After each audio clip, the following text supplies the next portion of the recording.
Վրաստան, Թուրքիա, Իրան, Ադրբեջան։ Ինչ են անում Հայաստանի հարևանները, ինչ է կատարվում այդ երկրներում։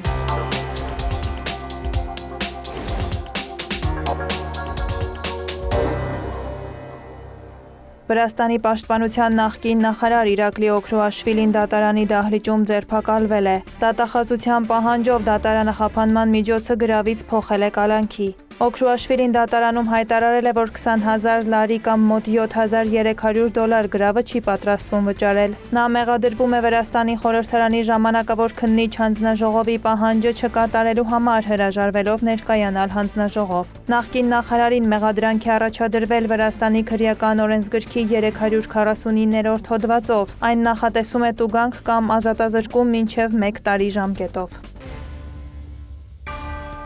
Եվրամիությունը շարունակում է վերանայել հարաբերությունները Վրաստանի հետ, հայտարարել է Վրաստանում Եվրամիության ներկայացուցչության ղեկավար Պավել Հերչինսկին։ Նրա խոսքով նախորդ տարվա իրադարձությունները հարցեր են առաջացրել այն մասին, թե որքան ժողովրդավարական է երկիրը եւ որքան մեծ է Թբիլիսիի պատրաստակամությունը անդամակցելու Եվրամիությանը։ Հերչինսկին զգուշացրել է, որ Վրաստանի նկատմամբ արտոնյալ վերաբերմունքը հարցականի տակ է։ Խոսքը ոչ միայն անդամակցության թեկնածու երկրի կարգավիճակի մասին է, այլև ասոցացման համաձայնագրի, առանց վիզայի ռեժիմի եւ ազատ առևտրի մասին համաձայնագրի։ Մենք պետք է որոշենք, թե արդյոք Վրաստանը արժանի է այս բոլոր արտոնություններին։ Ամենավատ բանը, որ մենք տեսել ենք Վրաստանում վերջին ամիսների ընթացքում, ահաբեկումն է, բռնությունը, դաժանությունն ու փողոցում մարդկանց ծեծողների բացարձակ անպատժելիությունը։ Հենց այդ պատճառով մենք Եվրամիությունում քննարկում ենք պատժամիջոցների հարցը։ Դեսպանի խոսքով պատժամիջոցներ սահմանելու համար անհրաժեշտ է Եվրամիության բոլոր 27 երկրի համաձայնությունը,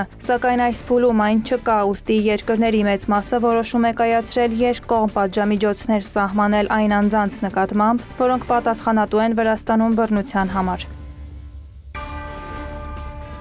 Վրաստանի խորհրդարանը հայտարարություն է ընդունել ի պատասխան ԱՄՆ կոնգրեսի ներկայացուցիչների պալատի կողմից վերջերս Վրաստանի վերաբերյալ օրինագծի ընդունմանը։ Հայտարարությանը կողմ է քվեարկել 87 падգամավոր։ Վրաստանի հաշվետվողականության, դիմակայունության եւ անկախության կառուցման հնարավորությունների մոբիլիզացում եւ ընդլայնում օրինագիծը գնահատվել է որպես խիստ թշնամական գործողություն Վրաստանի վրա ժողովրդի ընտրված կառավարության եւ խորհրդարանի նկատմամբ։ Հայտարարությունը բաղկացած է 11 էջից։ Նշվում է, որ այսպես կոչված խորքային պետությունը խանգարում է ԱՄՆ նոր վարչակազմին պատշաճ կերպով կառուցելու հարաբերությունները պաշտոնական Թբիլիսիի հետ։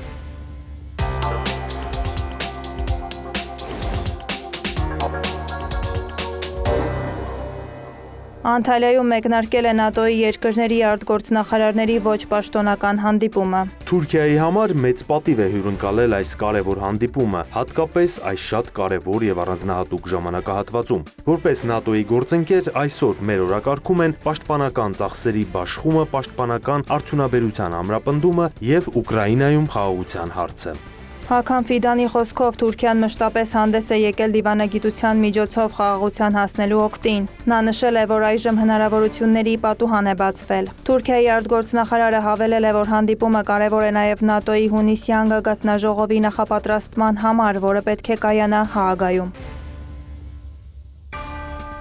ՆԱՏՕ-ի երկրների արտգործնախարարների ոչ պաշտոնական հանդիպման շրջանակում Անտալիայում հանդիպել են Թուրքիայի եւ Ուկրաինայի արտգործնախարարները։ Հաքան Ֆիդանը եւ Անդրիյ Սիբիհան քննարկել են Ուկրաինայի եւ Ռուսաստանի միջև հրադադարին հասնելու եւ կայուն խաղաղություն հաստատելու ջանքերը։ Ֆիդանը հայտարարել է, որ Թուրքիան պատրաստ է աջակցություն ցուցաբերել Ուկրաինայում խաղաղության հասնելու համար, այդ թվում բանակցությունների հարթակի տրամադրմամբ։ Ուկրաինայի արտգործնախարարն էլ իր թուրք գործընկերոջը տեղեկացրել է մարտի դաշտում եւ բանակցություններում վերջին իրադարձությունների մասին։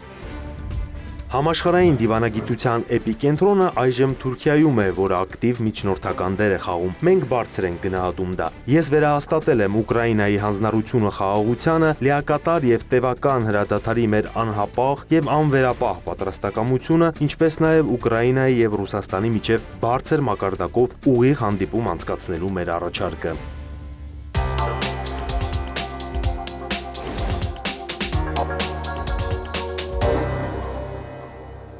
Փոխվարչապետ Մեհեր Գրիգորյանն ընդունել է Հայաստանում Իրանի դեսպան Մեհդի Սոփանիին։ Կառավարությունից հայտնել են, որ զրուցակիցները քննարկել են Հայաստան-Իրան երկկողմ հարաբերությունների օրակարգում ընդգրկված առանցքային հարցեր, անդրադարձել համագործակցությանը էներգետիկ եւ առևտրատնտեսական ոլորտներում։ Մտքեր են փոխանակվել նաեւ տարածաշրջանային զարգացումների շուրջ։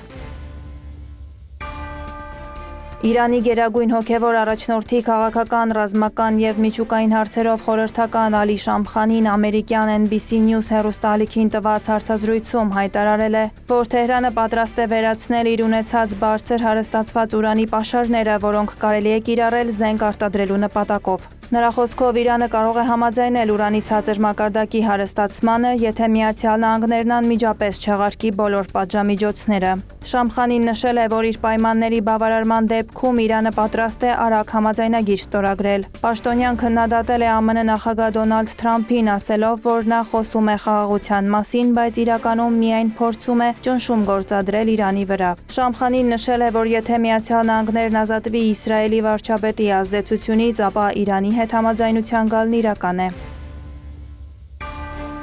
Իրանի արտգործնախարար Աբբաս Արաղչին հայտարարել է, որ Իրանի ժողովուրդը ընտրություն է կատարել հօգուտ ժողովրդավարական, անկախ եւ առաջադեմ պետության, իսկ Միացյալ Նահանգները տարիներ շարունակ պատժամիջոցների եւ ճնշումների միջոցով զսպել է Իրանի զարգացումը։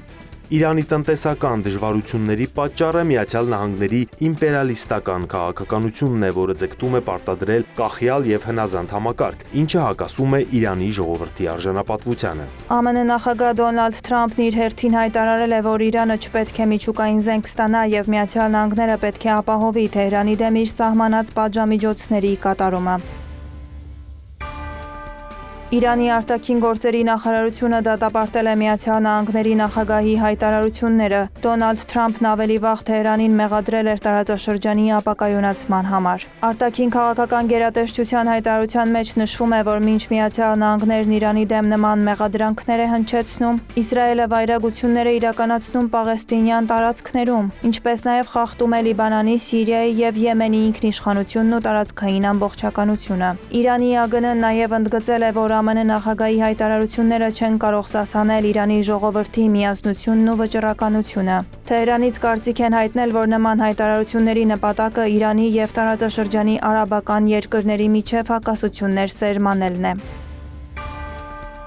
Իրանի արտգործնախարարության պաշտոնական ներկայացուցիչ Էսմայիլ Բաղային հայտնել է Իսլամական Հանրապետության եւ միջուկային գործարքի մասնակից 3 եվրոպական երկրների, Ֆրանսիայի, Գերմանիայի եւ Միացյալ Թագավորության արտաքին գործերի նախարարությունների քաղաքական տնօրենների առաջիկա հանդիպման մասին։ Նրա խոսքով այն տեղի կունենա մայիսի 16-ին Ստամբուլում։ Հանդիպմանը կքննարկվեն եվրոպական եռյակի եւ Իրանի միջև խորհրդակցությունների շարունակումը, ինչպես նաեւ Իրանի եւ ԱՄՆ-ի միջև անուղղակի բանակցությունները։ Բաղային մեկնաբանել է նաև պնդումները, թե Թեհրան-Վաշինգտոն բանակցություններում փակուղային իրավիճակ է, նշելով նման վերելքներ եւ վայրեջքներ հնարավոր են ցանկացած բանակցային գործընթացում, հատկապես փոխադարձ անվստահության պայմաններում եւ նման զգայուն բանակցությունների դեպքում։ Միևնույն ժամանակ դիվանագետը նշել է, որ բանակցությունների անցկացման փաստը եւ աշխատանքը շարունակելու կողմերի հայտարարությունները վկայում են, որ բանակցային գործընթացը չի դադարելու։ Բաղային հավելել է, որ Իրանի եւ ԱՄՆ-ի հետ համաձայնեցնելուց հետո Օմանի արտգործնախարարությունը, որը հանդես է գալիս որպես միջնորդ, կհայտարարի հաջորդ փուլի անցկացման ամսաթիվը եւ վայրը։